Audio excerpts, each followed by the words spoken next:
Welcome to the Great Coaches Podcast. To me, being perfect is not about that scoreboard out there.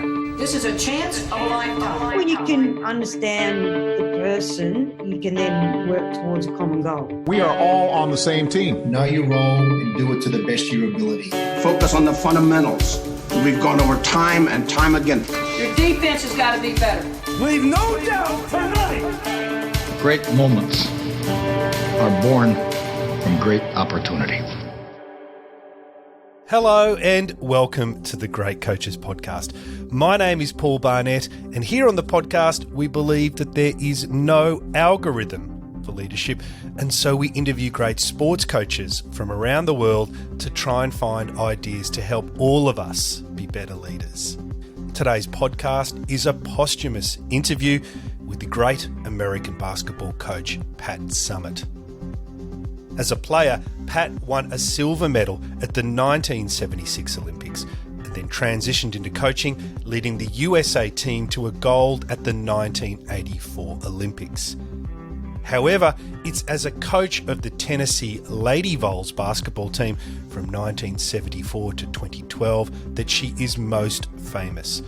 Over her career, she amassed 1,098 wins and led the team to 8 NCAA championships.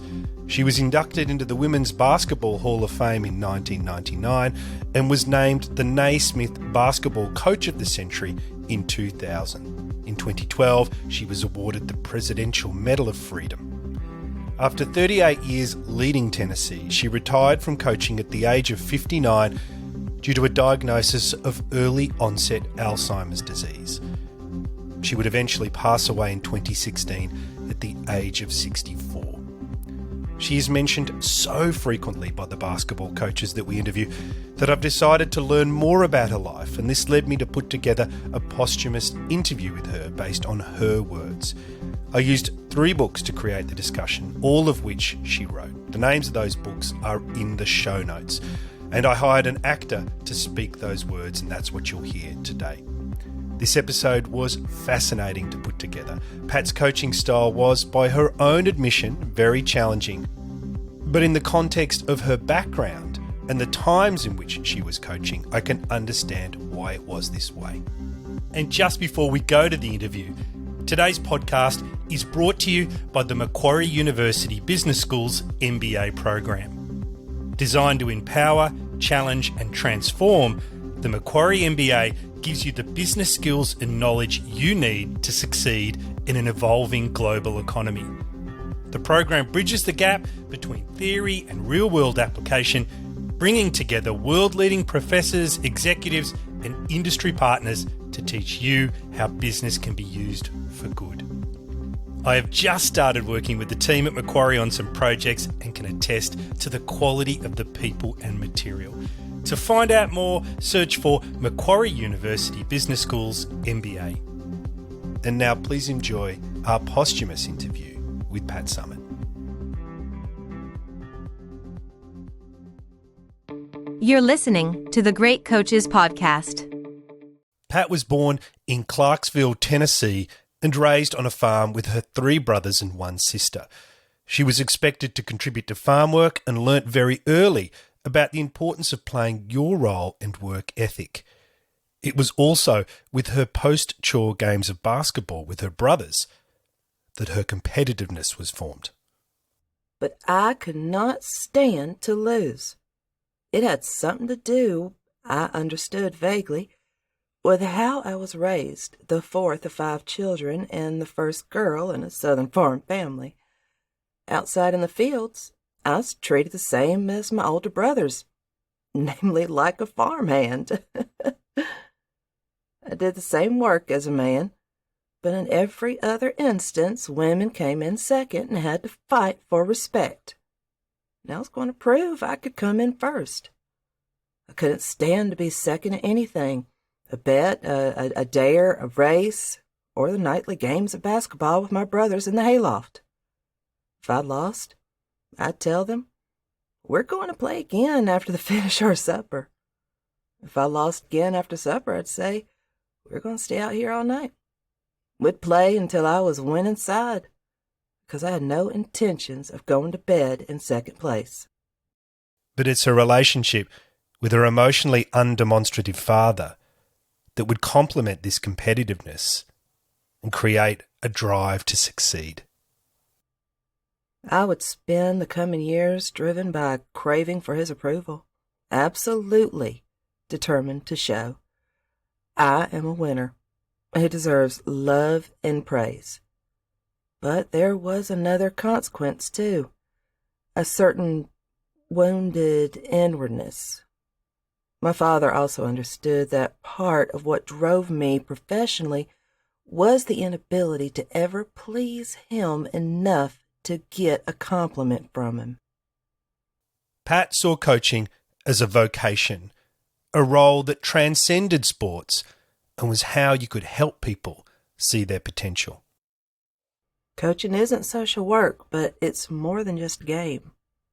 It's a heartfelt vocation in which you are powerfully bonded to students who need you. Often, they need you more than they know they need you.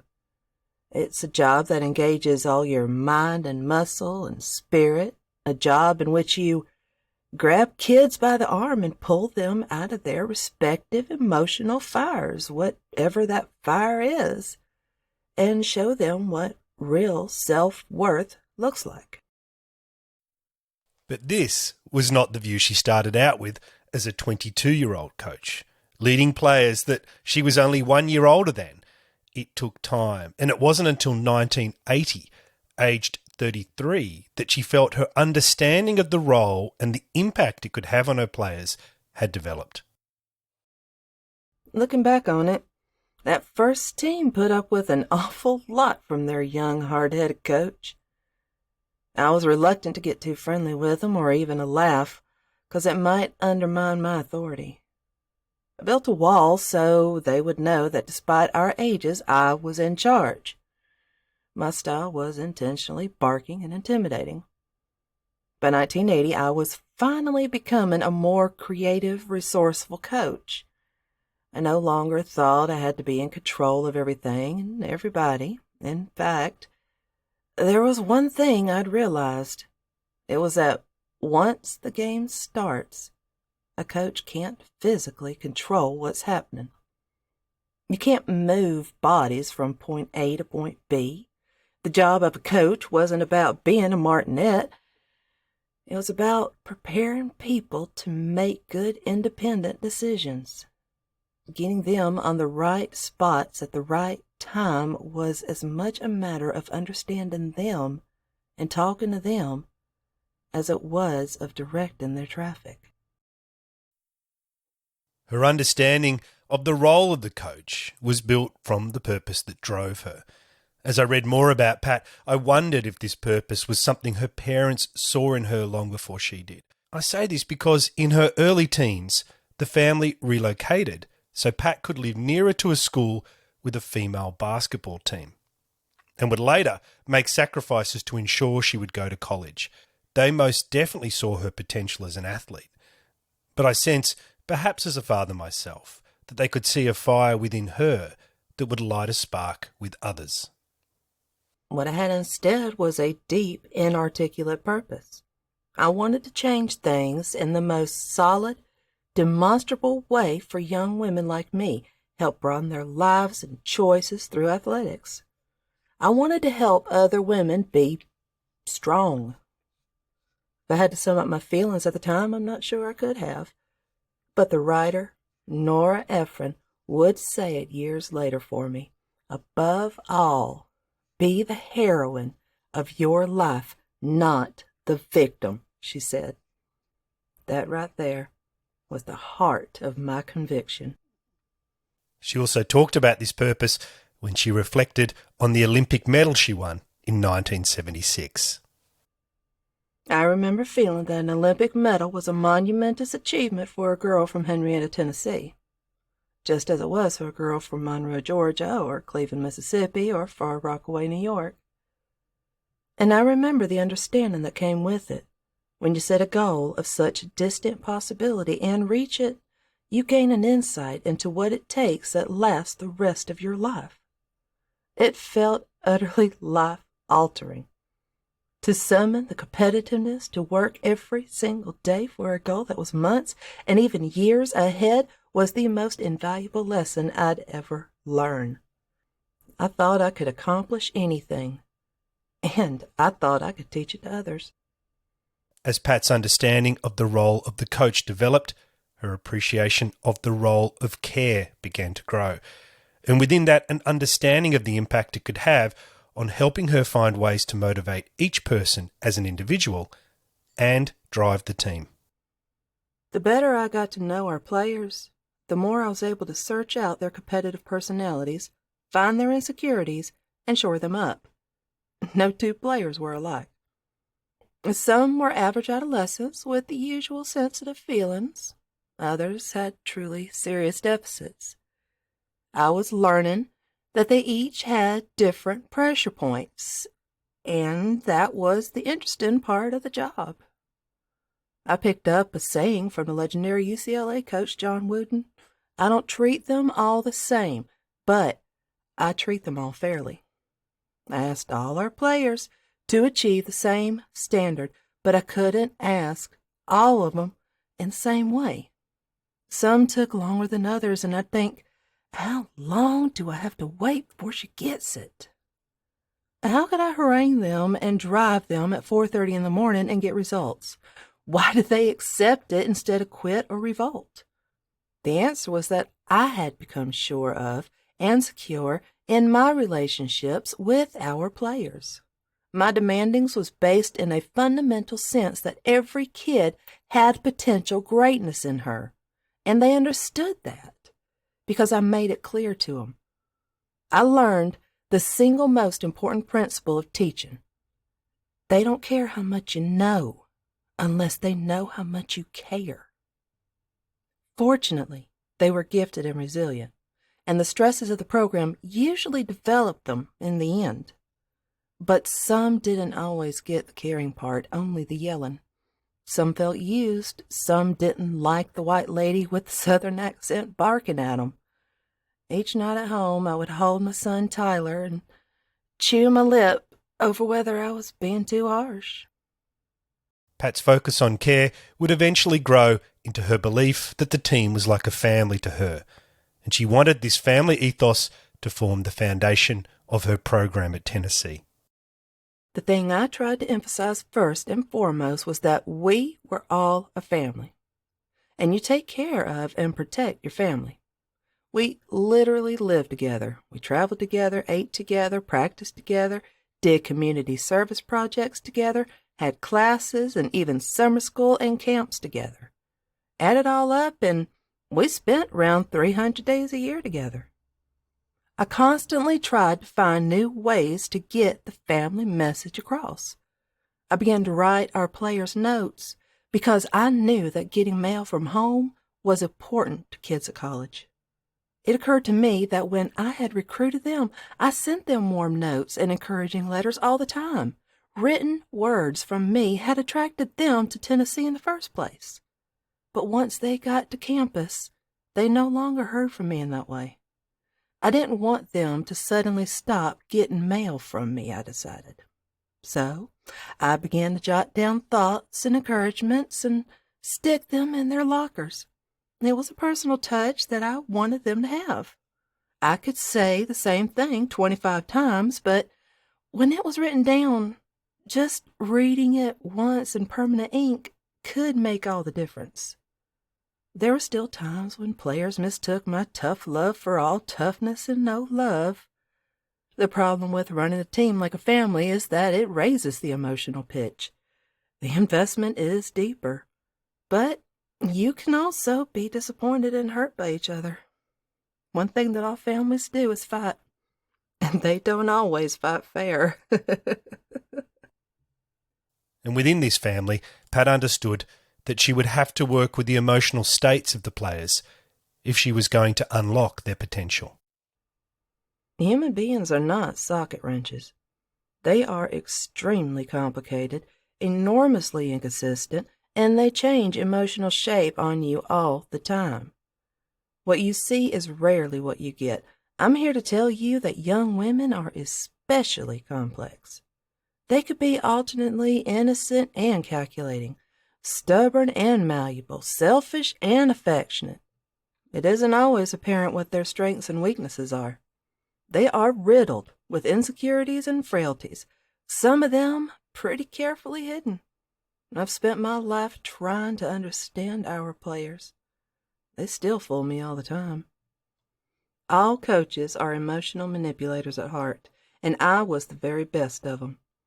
I'd become an excellent actress, learned to use all shades of my voice and eyes to get the reactions we needed from players.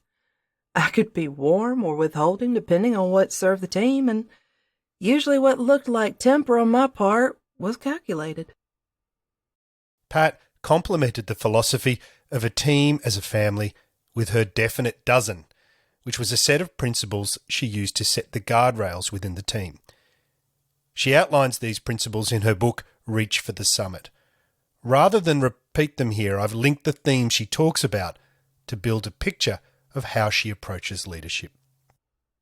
At Tennessee, our overall plan is the definite dozen. It's our system and philosophy. There are a million different motivational formulas and perspective for winning, from the definite dozen to John Wooden's pyramid of success. But I have noticed that they tend to have common denominators. Any realistic formula must include 5 things: people, system, communication, work ethic, and discipline. And below those common denominators were values that emerged through those first 38 years of her tenure. And in my reading of Pat's history, these values did not change over the ensuing 38 years. This consistency led to a continuity of effort and drive as players entered and then graduated. Our value system is this: we work as a team, and we understand that the world doesn't revolve around us as individuals. We surround ourselves with good quality people, and we interact and work effectively with them. We accept our roles because we have gotten to know and believe in ourselves. And at the end of the day, we hope to have personal contentment and happiness, not just trophies. If you haven't made the correlation between being happy and successful, then you aren't really successful. Material success varies from one person to the other, but deeper success is a matter of what makes you happy, of what brings a sense of satisfaction and contentment and peace. It has nothing to do with financial gain. For me, that's nowhere near the top of the list. A more gratifying long-term success is the reward that comes from feeling that I am a good mother or a good coach or a good friend. More than collecting trophies is about seeing young people take those independent steps and make good decisions without me. Pat continually mentions the importance of decision-making within the Tennessee system. In fact, she carried a poem around in her weekly planner that she used as the touchstone to remind her of the importance of this idea. The poem is by Dan Barker and reads, "You can love me, but only I can make me happy.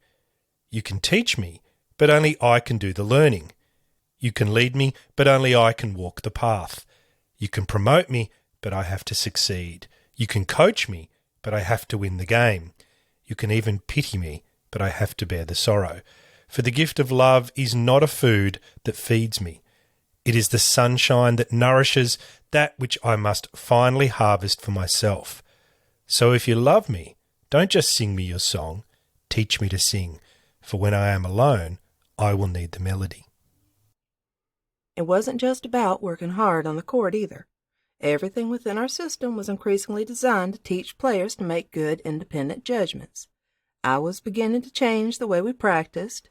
To encourage players to think for themselves, I created game situations that forced them to make their own decisions. I'd put 2 minutes on the clock and a certain score on the board, and then tell them, have at it. I'd just stand there with my arms folded. After the segment, we'd talk about their responses, why they made their decisions, so they understood good ones and bad ones. The formal term for it in education is situational learning. I couldn't stop a game the way I did practice to correct them. I couldn't say, wait a minute, you didn't use your screen, and you didn't set your teammate up. All I could do was try to give them the knowledge and confidence to correct themselves and perform when it counted in a big game situation. Pat could be fierce with the words and the tone she used. She did not shy away from it, and in her writing implies that she was able to shift between styles depending on what the moment required. There is a lot more to communicating than just plain talking. Take it from someone who spends half her life hoarse. Talking is the least of it. If you really want to get something across, body language, facial expression, eye contact, and listening are all necessary parts of communicating. Sometimes so is yelling. I'm a firm believer in going off. I admit it. You never know when I'm going to go off. It just depends. If I tell someone 5 times to post up and they don't, I might just run out of patience. Now, I'm not a chair thrower, but I've thrown the ball into the stands and I've kicked it, just as an attention grabber.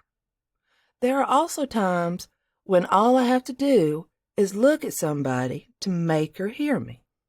Naya Butts says about me, she has that stare. I don't know how she could stare at you for so long without blinking. She must have had surgery. My point is, there is a whole spectrum of communication available to you. There are oratories, sonnets, tantrums, codes, tirades, signals, and just plain declarative sentences. Each form has its uses. But in the background, always was the challenge of composure. It was perhaps the key leadership struggle she faced. She claimed to have tamed her emotions and learnt to be able to use them more strategically as her career progressed. There were moments in those years that I felt a fine professional control. But I'd be lying if I said that every motivational technique and rapid-fire decision I made was a matter of brilliant calculation. Just as often, they were a result of pure feel. Here's the truth. Sometimes the game plays you. You labor into a headwind, and then suddenly the wind shifts and it's at your back. In a way, the most absurd, hard-to-fathom aspect of the '97 championship was what followed. The almost effortless, record-breaking 39-0 undefeated season in '98. That was our finest ever. I wasn't born with composure. I am extremely emotional. Believe me, poise did not come naturally to me. As a child, I was pretty wild. I remember breaking an old wooden flagpole at school by swinging on it. But out of fear of my father, I had to mask my emotions. There weren't many outward displays, good or bad, permitted in my house. I tamed my emotions. I learned to get the better of my quick temper. How?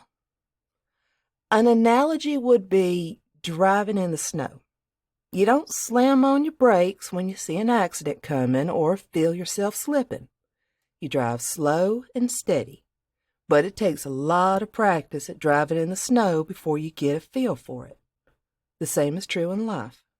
The only way to learn how to cope with panic and frustration is to put yourself in challenging situations over and over again until you have mastered your responses. Pat actually developed an interesting way of helping her athletes deal with the direct nature of her communication style. And it's a great example of the self-awareness and willingness to improve that marked her tenure as a coach. A common complaint from players was, Pat is never satisfied with me. She makes me feel like I can't do anything right. Over the years, I tried to change that. I complimented them, but for some reason, they didn't register it, whereas they tended to hang on to the critical things I said. Even more important, when they didn't hear my voice at all, they assumed I must be unhappy with them, which taught me a fundamental lesson. In the absence of feedback, people will fill in the blanks with a negative. They will assume you don't care about them or don't like them. I decided to make our players say 2 points out loud whenever I gave them a compliment, whereas if I gave them a criticism, they had to say rebound, meaning shake it off, take the lesson, then move on. It sounds like a silly thing, but it was surprising how much better it made everybody feel, and we all started injecting it into our everyday conversation. Player would drop by the office and I'd say, "That's a cute outfit," and she'd say, 2 points. Pat understood that your performance as a leader was integral to team success, and she would reflect on this regularly and aim to find ways to improve. A pressure situation, whether a game or a business presentation, is not unlike a performance. It requires a lot of rehearsal. Clear communication on what will occur instills confidence in the performers before the lights ever come up. When is it appropriate to use harsh words? Only you can be the judge of that.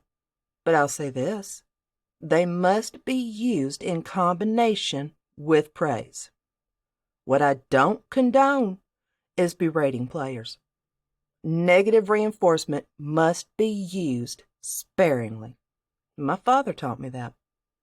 What I have learned is coaching is not all about me going into a locker room and telling them everything I know about basketball.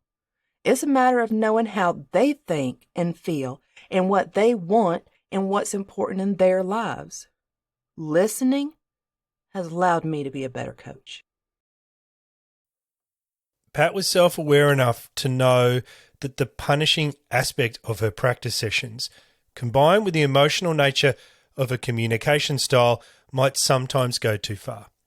The tension from this challenge stayed with her throughout her career, and when viewed from the lens of 2024, might seem at odds with the latest thinking on how to lead. But in context and with the feedback from those that experienced it, combined with my own observations as a father, I think she found a way to marry the ideas of competitiveness and compassion in a way that unlocked potential in those around her. And as she says, if I had a great strength as a coach, it was that I got the most out of people. Competitors are essentially selfish. I admit it. If I want something, I'm going to get it, and I lose sight of everyone and everything around me in pursuit of it. Competitors have a tendency to shy away from self-examination because it can distract from that single-minded focus. So while I believe that competition is basically healthy and good, I also know that it is not easy on the people around me. You may feel that competition conflicts with being a good, compassionate person. I have my own inner conflict with the subject. But ask yourself, what are competitive instincts good for? Why were we given them? I believe that they are meant to help us battle adversity, to help us endure difficult situations, to help us get up when we've been knocked down, and to help us prevail over the blows that life deals us. Really, when I teach basketball, I am trying to teach our players about life. There are times I have to ask myself if I am too tough on the young women in our program. I've snarled at them pretty good with the intention of making them competitors. I walked out of practice and told our staff, I was just too hard today. My staff is a good barometer. They will tell me, yes, you were too tough, or no, they needed it. So I struggle to keep my competitiveness in perspective and in the right place. But I don't ever want to lose it or be self-conscious about it because it has served me so well in surviving tough times. And I know that the young women who play for us may need it in their lives at some point down the road. Competitiveness is not meant for peacetime, but it is an invaluable quality in coping with misfortune. Channeled correctly, You can use it to battle all sorts of hardships in your life, not just the athletic kind, or the corporate kind, or the managerial kind. Under Pat's leadership, the team was able to integrate learning and move on without overly ruminating on things. In fact, it was a visit to Phil Jackson and his Chicago Bulls that led her to her often used phrase, quote, "It's what you learn after you already know everything that counts," end quote. Our ability to keep learning and teaching new things is what separated us and made us the best program in history. It's tougher than it sounds. When you fail, you have a natural tendency to examine it more closely. You analyze it, you critique it, you look at every second of your performance, every possession, and every turnover. I'll tell you straight out, I've learned more from losing than from winning. Whereas if you win, you are not nearly as concerned with your mistakes. Most of us overreact when we lose and over-celebrate when we win. I used to have a hard time letting go of defeat. Finally, I had to force myself and our team to move on. We established a rule. We got 24 hours to enjoy a win or recover from a loss. A few of our teams even signed contracts agreeing to the rule. There are too many games and it's too long a season to brood about either one for long. It was probably more for my benefit than for the team's. I was living in the past, just beating every loss to death. I tortured myself and them, but I've learned to welcome loss and failure and adversity. Why? Because they erase success. They make you start all over. Success lulls you. It makes the most ambitious of us complacent and sloppy. Pat's philosophy on team as family was also visible in the way she treated staff. And like the best leadership teams, they developed a way of complementing each other. The absolute heart of loyalty is to value those people who tell you the truth, not just those people who tell you what you want to hear. In fact, you should value them most, because they have paid you the compliment of leveling with you and assuming you can handle it. You win with people. I don't care how good you are. I don't care what kind of genius you may be. If you don't have a good, loyal staff, you will not succeed. Your chief asset is the array of personalities you work with. I'm hiring. I don't care if the person in question is a student manager or an assistant coach. His or her attitude is paramount. With attitude, you can determine your own performance. But more than that, you can help determine the performance of others. A single individual with a strong, positive attitude can lift those around her. She can change the course of events. Sometimes a positive person can walk into a room and immediately the air feels different. It's as though her presence literally converts ions from negative to positive. The output of Pat's philosophy was a series of teams that delivered 8 national championships. Her views on teamwork were pragmatic and built from the understanding on the importance of people knowing their roles and the associated impact this had on team chemistry. Bringing together disparate personalities to form a team is like a jigsaw puzzle. You have to ask yourself, what is the whole picture here? We want to make sure our players all fit together properly and complete each other so that we don't have a big piece, a little piece, an oblong piece, and a round piece. If personalities work against each other as a team, you'll find yourself spinning your wheels. But the key is to make people accountable for their piece of the puzzle. The only effective way to teach responsibility to younger people is by making them accountable for the small things, day in and day out. A lot of people like to say, don't sweat the small stuff, but I do. I sweat the small stuff. Responsibility equals accountability equals ownership. and a sense of ownership is the most powerful weapon a team or organization can have. Teamwork is not a matter of persuading yourself and your colleagues to set aside personal ambitions for the greater good. It's a matter of recognizing that your personal ambitions and the ambitions of the team are one and the same. That's the incentive. Teamwork is really a form of trust. It's what happens when you surrender the mistaken idea that you can go it alone and realize that you won't achieve your individual goals without the support of your colleagues. Once you buy into it, you will feel a sense of relief.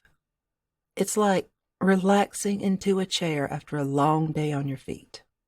Even so, teamwork is a highly tenuous state.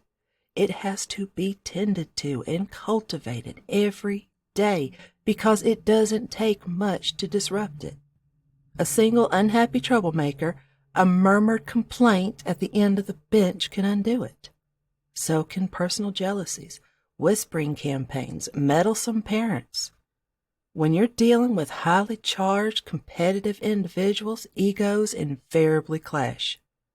The most well-intentioned of us will unconsciously cling to self over team. Pat passed away in 2016, aged just 64. In 2011, she was diagnosed with early onset Alzheimer's and soon after published the exceptional book To Sum It Up that I've used for much of this episode. Towards the end of the book, she reflects on legacy through the lens of what she is most proud of. I'm proud that for 38 years we did our best never to cut corners or to sacrifice principles.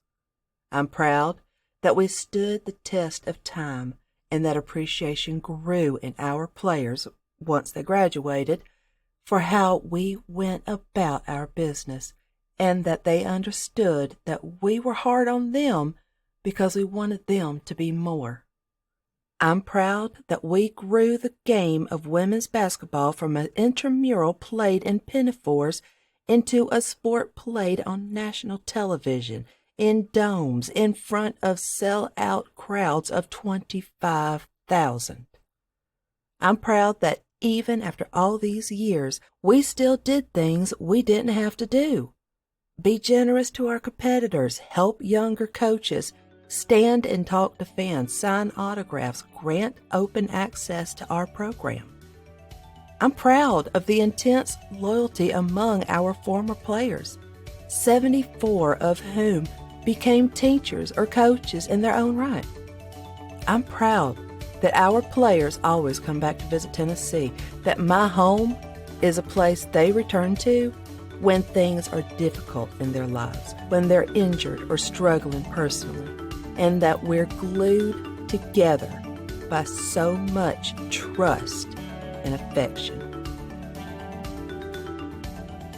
Hi everyone, you have been listening to our posthumous episode with Pat Summitt. I hope you enjoyed it and found a couple of things that you can bring back to your own teams for discussion.